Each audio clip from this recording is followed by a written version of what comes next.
W Square Solutions has been extremely successful in helping companies grow their business in these difficult times. Wayne, what are your top 10 tips in helping these businesses who want to grow or perhaps just even survive this present economic climate? Great question, Lydia. And what I'd like to do is really turn that question around in talking about the sort of questions that we would pose businesses and when we ask them about things to grow their business effectively. So the first question I would pose to businesses is, who are your top 2 customers? Do you fully understand their needs over the next 12 months? And think of ways of improving their business efficiency and profitability. And one way to do that is to do a customer satisfaction review to help you ensure that they are still happy with your service. This will hopefully understand their pain, understand their issues, and allow you to offer better products and services to that client. The second question I would ask businesses is, especially business owners, is how much time do you spend a week contacting new and existing customers? And this is really important because remember, it's 50 times more expensive to gain a new customer. So keep the existing one and don't lose them at any cost. The third question I would pose to businesses is, can you name 2 of your competitors' customers? What are you doing to gain their business? You see, if your competitor is struggling, then their service will be suffering. And this is a fantastic opportunity to offer better services or products to them. But more importantly, do you understand the difference between you and your competitors? Because if you do, this will allow you to offer promotional activities which differentiate your products from theirs. The fourth question I would pose to business is, are you happy with their payment and service terms with your customers? And this is important because you need to get more upfront payment for services and goods. Or one way to achieve that is offer incentives or discounts for prompt payment.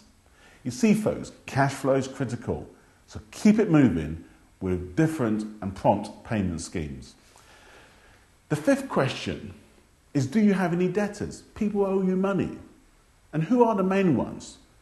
What plans have you in place to collect the money? You see, your money in a client's bank is not good. I'd rather have my money in my bank. So if they're struggling, then offer split payments or some other incentive schemes. But if they are really, really struggling, then potentially you may need to seek legal redress before you lose everything through the company going bust or liquidation. The sixth question is, identify 2 customers and suppliers that you would recommend doing credit checks on today. And even though credit checks are sometimes a year old due to the information contained in them, it is worth checking your top customers and suppliers. And providers such as Experian or some other internet providers are effective in getting you relevant and quick information to allow you to make an informed decision.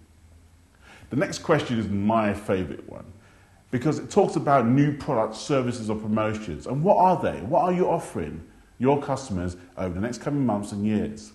You must always seek to innovate and bring new services and products to the marketplace. Those who innovate in recessionary times become stronger compared to those who do not. The launch of a new product will also give you an excuse to talk to your customers. Seek to do this at least twice before the end of this year. The eighth question that I would pose to business is, if you are able to change 2 things this year to make your business efficient, what would it be? So the key thing here is, and I'm sure there's a myriad of opportunities here, just do it. Just do it. Don't procrastinate. Set a date and get help if required to achieve it. This will help to improve your profitability and potentially your cash flow. The ninth question I would ask businesses is, what fun events do you have in store with your staff, especially in these times which can be sometimes pretty depressing? And really, folks, the simple things do not need to cost a lot. Buying pastries for your staff, or a round of chips at lunchtime, or taking your staff to Starbucks for team meeting, or having a fun day out in a park, or whatever it is, can really help and improve team morale. But also, even during those times, consider having a meeting to involve your staff in finding solutions and ways to improve the business. Remember, there are some good people in your business, some good talent, and invariably they have probably better solutions to move your business forward than you may have just coming up with yourself. And the 10th question which I would pose to business, is who are you accountable to for reviewing your company goals and targets over the coming months and years? And this is where our executive coaching service really helps companies to have that accountability and help them to drive their business forward. Companies who used us in 2008 grew their businesses by up to 60% in revenue and in profit. So if that's the sort of growth that you're interested in, then come and see us by checking out our website, wsquaresolutions.com, for access to our popular business newsletters, for more tips on business growth issues, or contact the girls in our office who will be delighted to fix up a time for us to contact and to see you. Great questions, Lydia. I hope they help you.